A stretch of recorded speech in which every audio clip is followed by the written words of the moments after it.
All right, everybody. Next guest is Nat Hentoff. He is an American historian, novelist, jazz and country music critic, and syndicated columnist. Formerly spent years at the Village Voice, is now part of the CATO Institute in Washington, D.C. Welcome back to the show, Nat. How are you doing?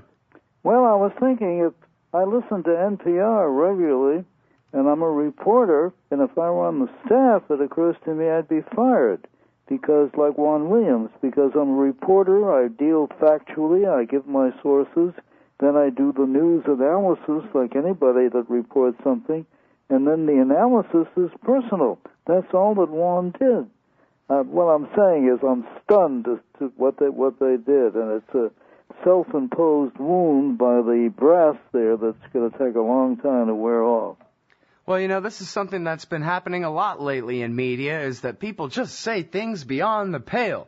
Blasphemy at the Church of State is what Lou Rockwell describes it as. And this has happened to the woman who praised the most progressive, I guess you could call him, imam in all of Lebanon when he died, and said that he'll be missed. And it happened, of course, to Helen Thomas when she said that the settlers in the West Bank should come back to Brooklyn, where they're from. That was really something. After all the years she's been in, you know, I knew her somewhat. I interviewed her. I didn't always agree with her, but what a way to have your career ended by saying something. See, we are now, it's really close to, it's been happening, of course, ever since the Alien and Sedition Acts of 1798, when, as you probably remember, John Adams pushed through this bill, and if you said anything that might put Congress or the president in contempt or make them look bad, you could be put in prison. And sure enough, some newspaper people were, one congressman was, and that's how Thomas Jefferson got elected. He fought that. And we've had that all along. But now, with all the need to speak up, no matter where you're coming from, we are in a kind of First Amendment, you know, it's not always state action, but I was in Justice Brennan's chambers once. I was running a profile of him for the New Yorker, and I asked him the schoolboy's question, what's the most important thing to you in the Bill of Rights? And he looked at me as if I lost my marbles. He said, it has to be freedom of speech. That's where all our other liberties come from. NPR doesn't recognize that, even NPR. Right, and by the way, and after all, NPR is state radio. It's not just a private business, and these days when virtually all private property use is governed by the state in such a way as to make, even a business that wants to just run and be independent has to be corrupt and involved in the state process in such a major way that we have this kind of unofficial but basic, in effect, state censorship when we're talking about, like Rick Sanchez being fired from CNN and what happened to Helen Thomas and Juan Williams. This is all sort of a pseudo-state censorship, at least, Nat, isn't it? And there's something worse than that. Under Obamacare, which is now the law, the state will, even now, before there's the public option, you supposedly can keep your insurance. He said, well, you can't because the premiums are going up and all that. But what's most important is that if you read this bill, which is quite a chore, there are so many different commissions that will regulate, unless you're so wealthy you can go to some other country to get cured or try to get cured. But for most of us, this is a very dangerous bill because it fundamentally alters the relationship between doctor and patient. And I thought anything in American history, all kinds of terrible things have happened. Woodrow Wilson canceled the First Amendment in the First World War. There was Joe McCarthy. This is the first time an administration is endangering people's lives and will cause some prematurely to die. Well, Nat, I actually just, and people might think that's hyperbolic, but they should know that if they don't know, they can read all about you, that you're no right-wing extremist, with some Tea Party conspiracy theory about this Obamacare thing. This is a very real danger. And, I know someone who grew up in the Soviet Union. And in the Soviet Union, everything was the state. And so that meant even if you had a problem with your first grade teacher, your parents could not go and say, hey, look, what's the problem in class? Let's work this out. Because ultimately that first grade teacher is tied with the Kremlin, is tied with the NKVD, will come down on you like 10 tons of bricks. Well, and they were in charge of your health care too. And that's why if you were a political dissident in the Soviet Union, you mostly ended up in the psychiatric ward. Well, you remember when Elian Gonzalez was taken by his father back to Cuba, I checked on the school he was in, and it was like all the schools there. The teachers had 2 sets of records. One was how the kid was doing in, various subjects.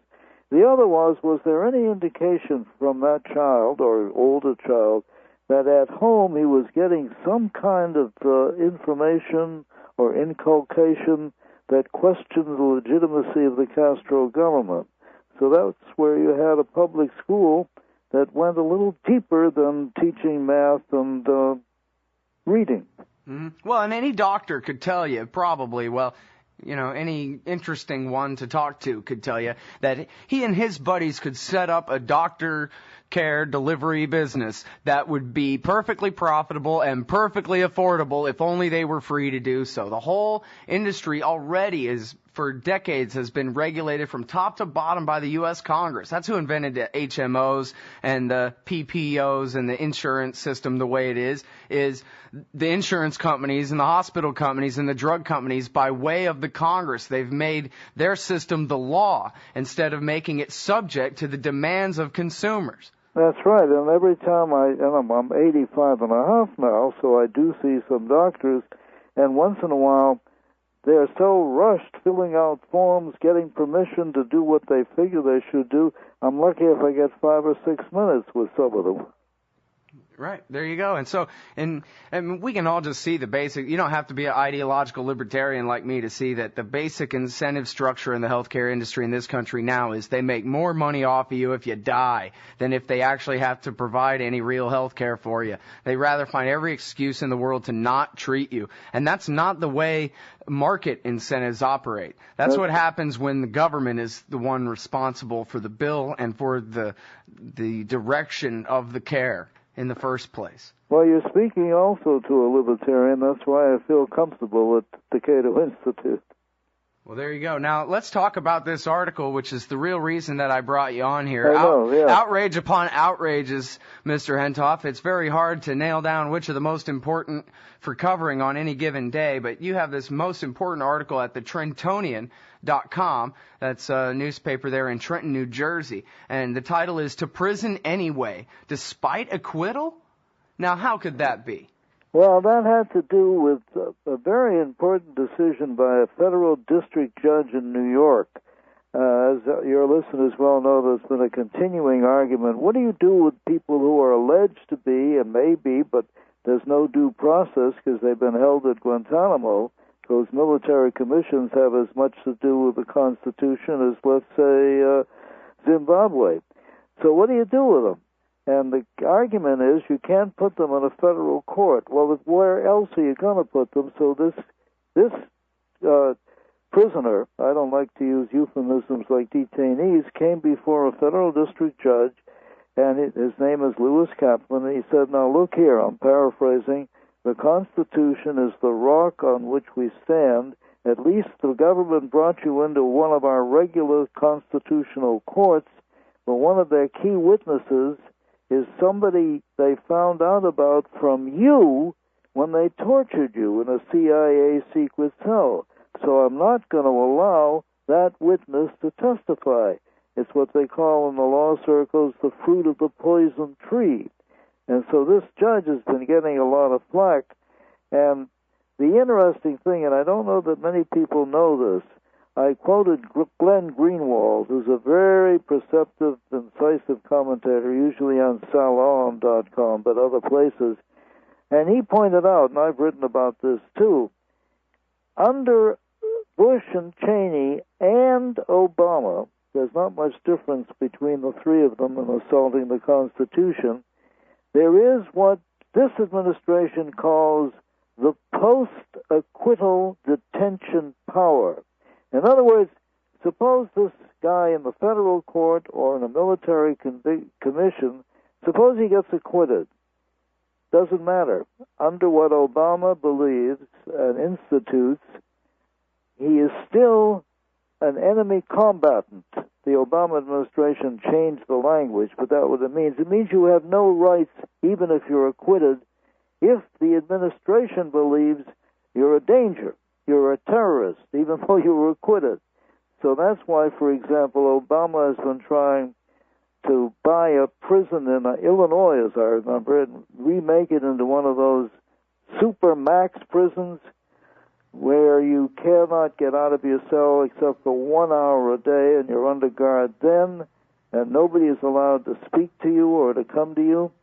And the idea is, though, people who they can't really deal with because whatever evidence they have came out of torture, so we'll put them in one of these super maxes. And this is an administration possibility that they want to do it. I think that's a little apart from what we like to call the rule of law, which is based on due process. Mm-hmm. All right, so what we have here is a case where this guy, Ghailani, is accused of participating in the African embassy bombings of 1998, which, you know, people remember the history of that. It was before September 11th when the FBI still had the predominant role, and what they did was they convened a grand jury and they indicted these people for, and I believe including Osama bin Laden. By the way, I want to make a quick interruption.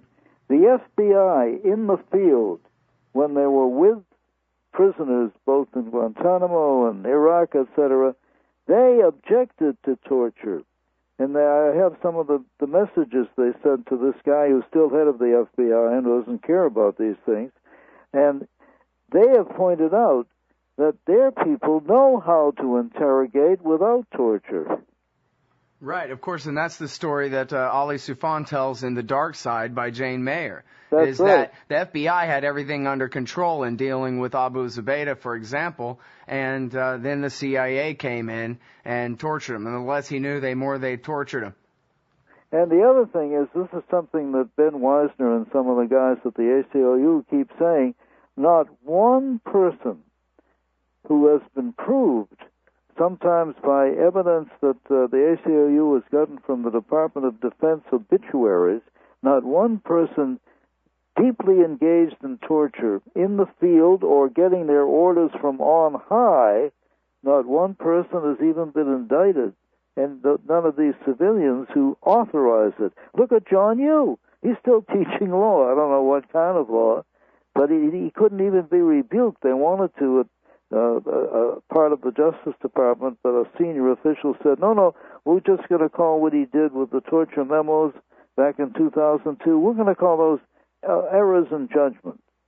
Yeah, there you go. Well, you know, it's funny. I sometimes forget for months at a time that there's a U.S. attorney, a prosecutor named John Durham, who had a case. Oh, he's supposed to be looking into this, isn't he?